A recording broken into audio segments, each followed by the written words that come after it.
Hey guys, here's a quick update for the new version of SpellerShip. It's been a while since I've posted one of these. We're up to version 0.10 now, not quite released yet. That's coming soon. And what's new in 0.10? 0.9's been out for a while, so I'm not going to talk about those versions, 8 to 9. We'll skip those. 10, which I just put out today, has a few new things. New changes for generating lessons. And so there's some new features in those, and then also new changes to the lesson player and how that works. So we'll start with the lesson generation. Now here you see one of the newer lessons. And by the way, you can tell the version of the lesson if you go down here.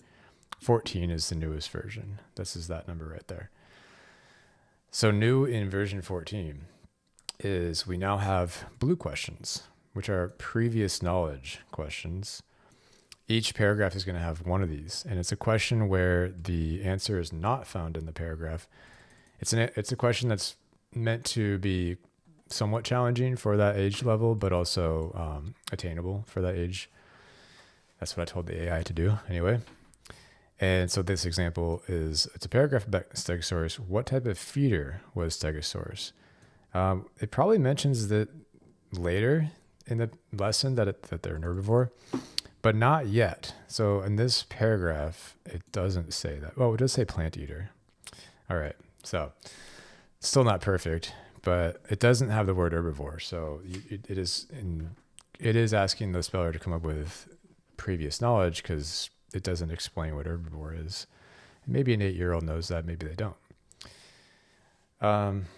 So that's previous knowledge. And then also you'll notice that these paragraphs are way, way shorter.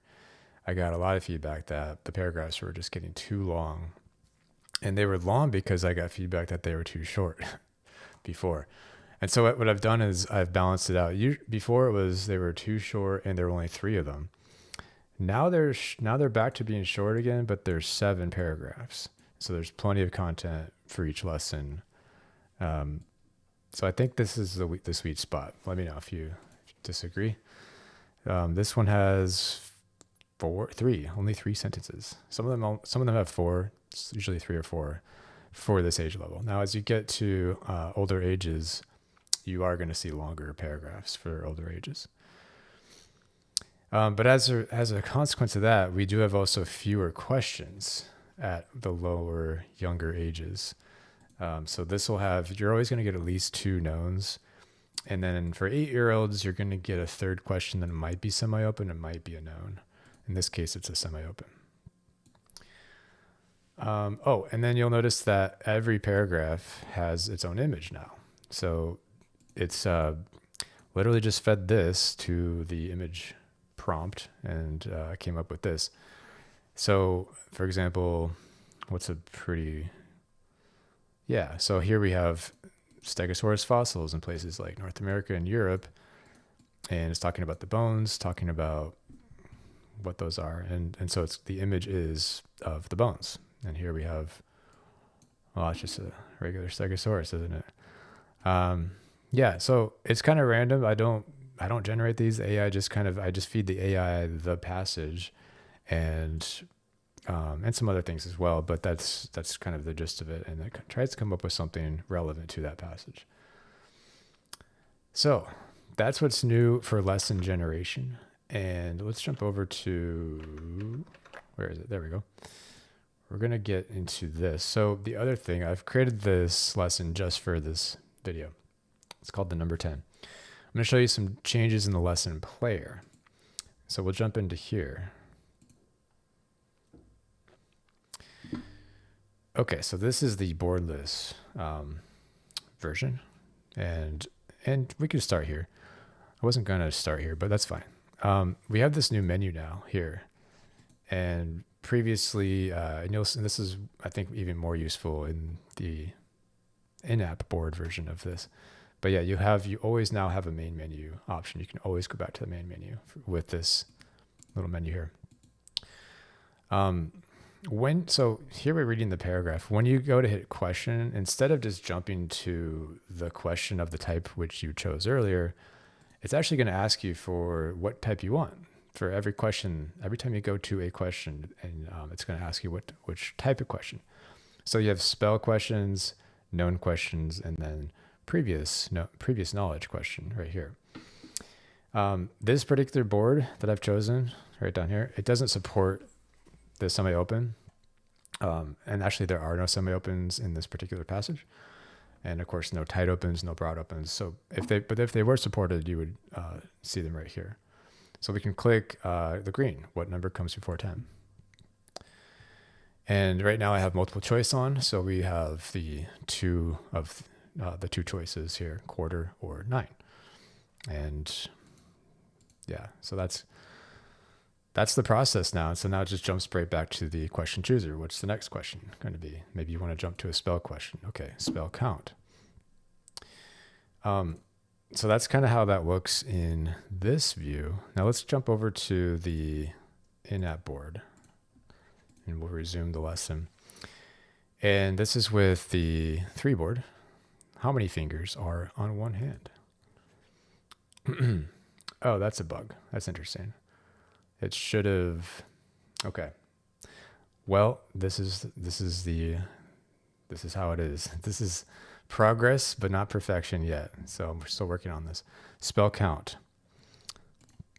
Now, another thing you'll notice, if I hit the wrong letter, it'll take away a bunch of letters.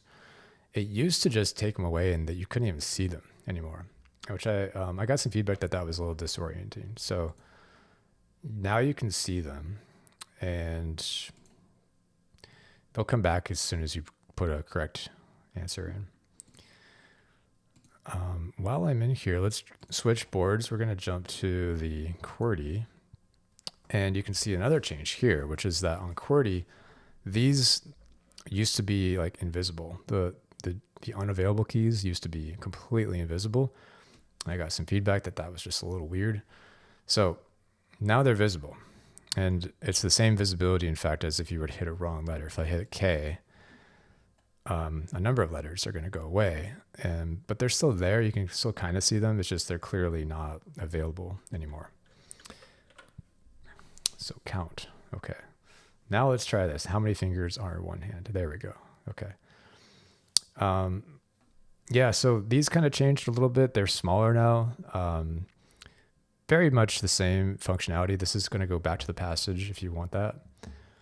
And then, of course, back to the question with this button. And these are meant for the speller mostly. I mean, you as a CRP, if you can, of course, use those yourself if you want to. But they just still have that same like timeout.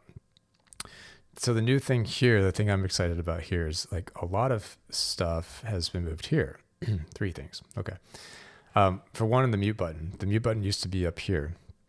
And I felt like that was pretty distracting for my speller. And I wanted to give the CRP more control over that. Now, if your speller is independent and they're just using this app by themselves, then of course they can just go over to that menu and do that.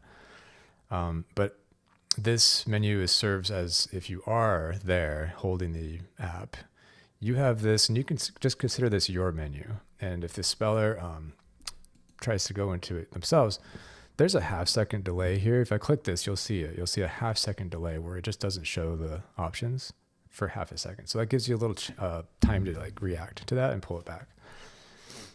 So you have mute and unmute. You can toggle the mute.